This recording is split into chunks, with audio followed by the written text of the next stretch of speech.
Today I'm going to talk to you about whole food fats. So whole food fats, we're going to talk about what they are, where we can get them from, why we need them, and how much.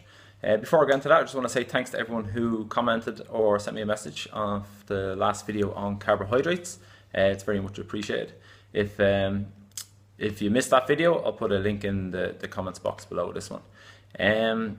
So whole food fats. So when we're talking about whole food fats, we're talking about saturated fat, mono and polyunsaturated fats. So saturated fats comes from the likes of things like your coconut oil, your full fat butter, your Kerrygold butter, and things like red meat.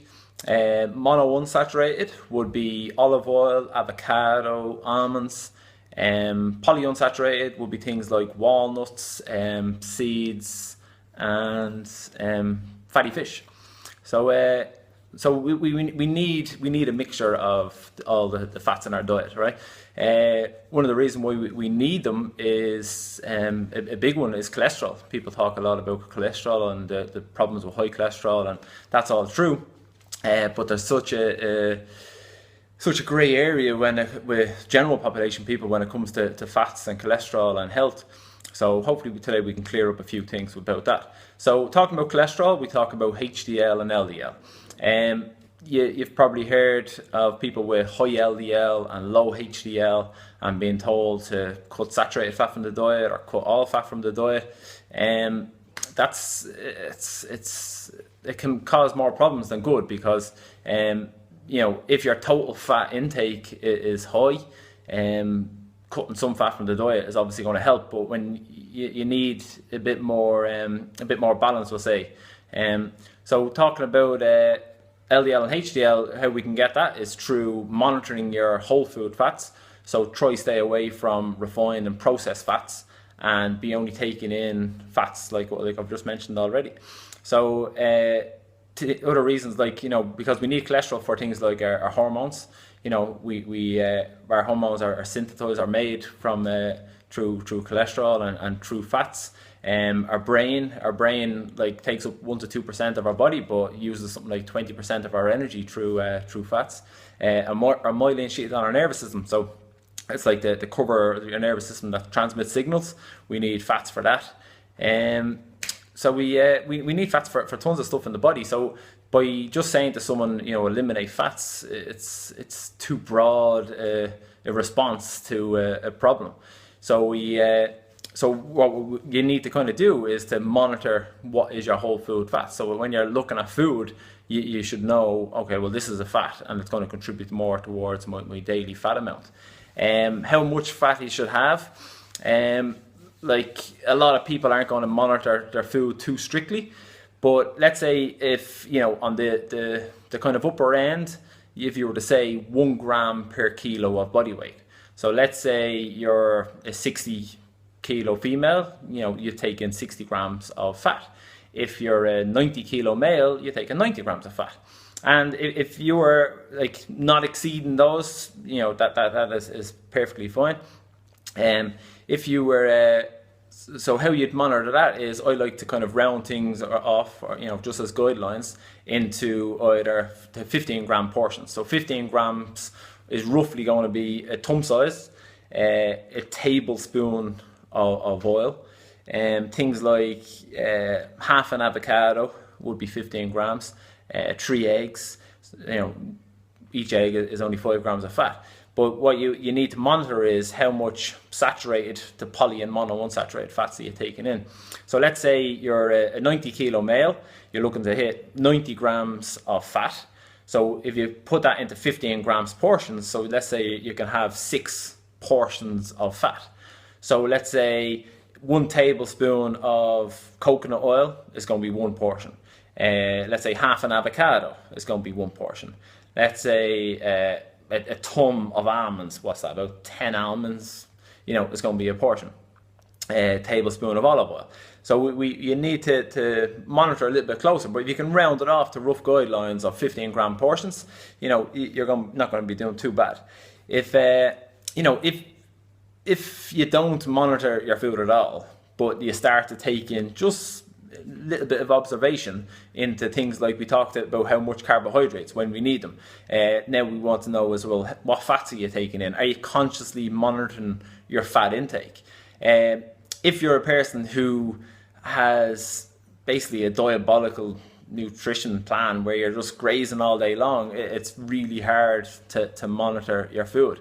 Me personally, I like 3 kind of big meals a day.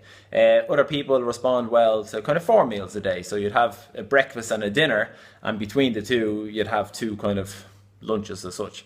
If you can do 6 meals a day, it doesn't really matter when in the bigger picture. If you're closely monitoring your food over 6 meals and you know exactly how much calories and then broke that down into carbs, fats and proteins, that's fine. But when you're just doing guidelines, it's easier to measure just 3 meals or even 4 meals, and then how much carbs, fats and proteins you're taking in with them. So just go over. So we're looking at saturated fats, unsaturated fats, and polyunsaturated fats. How much when we're looking at the portion, so a thumb size, a tablespoon size, or 15 gram, if you're using that as one portion, and then divide that into your body weight. So if you weigh 60 kilos, it's 4 portions of fat. If you weigh 90 kilos, it's 6 portions. And if you weigh somewhere in between, you might need a calculator. But it's and then between saturated and poly and monounsaturated, it's good to balance them out. So that's where, without going into too much detail about cholesterol, if those of you are really into learning more about cholesterol, check out Dr. Peter Tia. He has there's a video on YouTube called The Straight Dope on Cholesterol, and he also done quite an extensive, I think it's 12 articles back to back, all about cholesterol. Really interesting stuff. If you're not that interested, just be trying to monitor your fat. So be monitor. Make sure you're getting in those extra, bit of olive oil, avocado, almonds, and not as much things like coconut oil, butter. This is where things like you've probably heard of bulletproof coffee, and people are going mad about bulletproof coffee, and it's like, oh, it's great because it's coconut oil and butter and full fat grass-fed butter, and more meat instead of coconut oil, like it's medium chain triglycerides. But what people aren't realizing is that, it's all good fats, but, like the carbohydrates, you can still exceed your requirement, and excess to requirements has to go somewhere. So if you're not utilizing it all that you're taking in, it's going to go somewhere, and, more than likely it's going to be on the hips. So so try balance out. So look at your saturated to mono and polyunsaturated. If you do have like cholesterol problems, talk to your doctor about some nutrition guidelines first before you start looking at things like statins and all. Trying to control your fat through or control your cholesterol through nutrition. Things like other little tips on fat would be always cook. I always recommend people to cook with coconut oil. The reason why we choose coconut oil is because it has a higher smoke point, so a higher smoke point or a higher burn point. People say to me, well, what about rapeseed oil? Because rapeseed oil also has a higher smoke point compared to things like olive oil. That's true, but rapeseed oil is an omega-6. So you might have heard, food in the supermarket and all, like, high in omega-3, and people are trying to push on, we're trying to push on the importance of omega-3. Other people are just trying to sell you stuff about omega-3.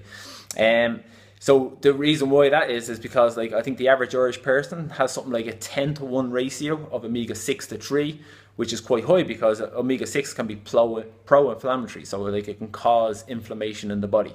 So inflammation, people that suffer with joint pain, people that suffer with, anything else that's inflammation. Good. When you say you're eating bread and you're bloated, that's inflammation. Brain fog can possibly be because of inflammation in the brain. So what you want to do is reduce your omega-6 intakes, because if you eat a lot of refined and processed food, then your omega-6 is probably high. So we always recommend to cook with coconut oil because coconut oil has a high smoke point and it's an omega-3. Olive oil, only use olive oil as a dressing, so a cold dressing. Don't cook with it, because olive oil has a really low smoke point of only 60 something degrees. So if you're burning olive oil in a pan, you're actually like converting it at a molecular level, and you're turning it into basically crappy kind of fats. And then use butter as like a condiment. A spoon of butter on your veg. Again, just be monitoring your overall intake of fats. Again, I'll put the link to the last video on carbohydrates below. If you have any questions or any comments at all, just put them below or send me a private message. There's no problem at all. One thing that keeps coming up is people are enjoying how simple the videos are. If you haven't subscribed to my emails, in the last email I was saying to people how, for general population people, I love the whole thing that Einstein talks about is, if you can't explain it to a 5-year-old, well then you don't know it well enough. So what I'm trying to do is, there's people out there doing tons of research way beyond my education. Then there's people who will take that and break it down a little bit for people like me, and then my aim is to break it down even further for everybody to understand. So we're going to try to keep these videos as simple as possible. If you want to go more in depth on the cholesterol, check out Dr. Peter Attias. And if you have any questions or any clarification required on anything, just send me a message or comment below. Thanks again.